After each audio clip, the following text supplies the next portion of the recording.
Bapak, Ibu, Saudara-saudariku yang dikasihi oleh Kristus Yesus, selamat pagi dan selamat berjumpa kembali dalam Renungan Harian Katolik, Selasa 4 Agustus 2020, Pekan Biasa yang ke-18.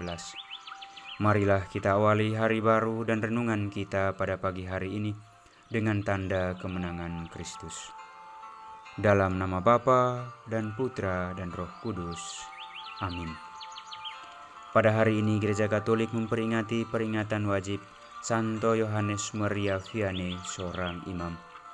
Tema renungan kita pada pagi hari ini yaitu yang lahiriah harus menjadi cerminan yang rohaniah. Saudaraku yang dikasihi oleh Yesus Kristus, cinta kasih tidak selalu terungkap melalui hal-hal yang mengenakan, menyejukkan dan menyenangkan, tetapi kadangkala melalui suatu teguran yang keras, bahkan bisa dengan sedikit hajaran.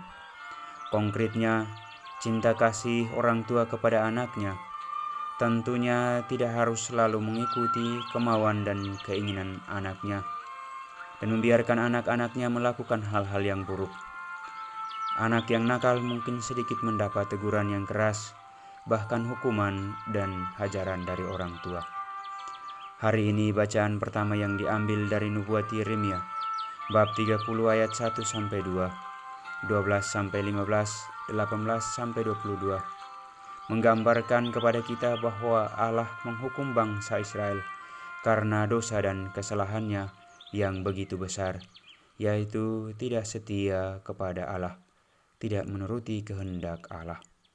Sabda Tuhan melalui Nabi Yeremia demikian, "Aku telah memukul engkau dengan pukulan musuh dan dengan hajaran yang bengis, karena kesalahanmu banyak dan besarlah jumlah dosamu.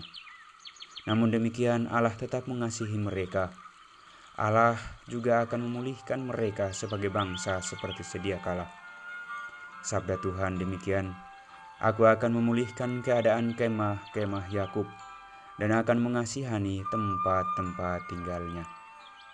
Sementara bacaan Injil yang diambil dari Injil Matius bab 15 ayat 1-2 dan ayat 10-14.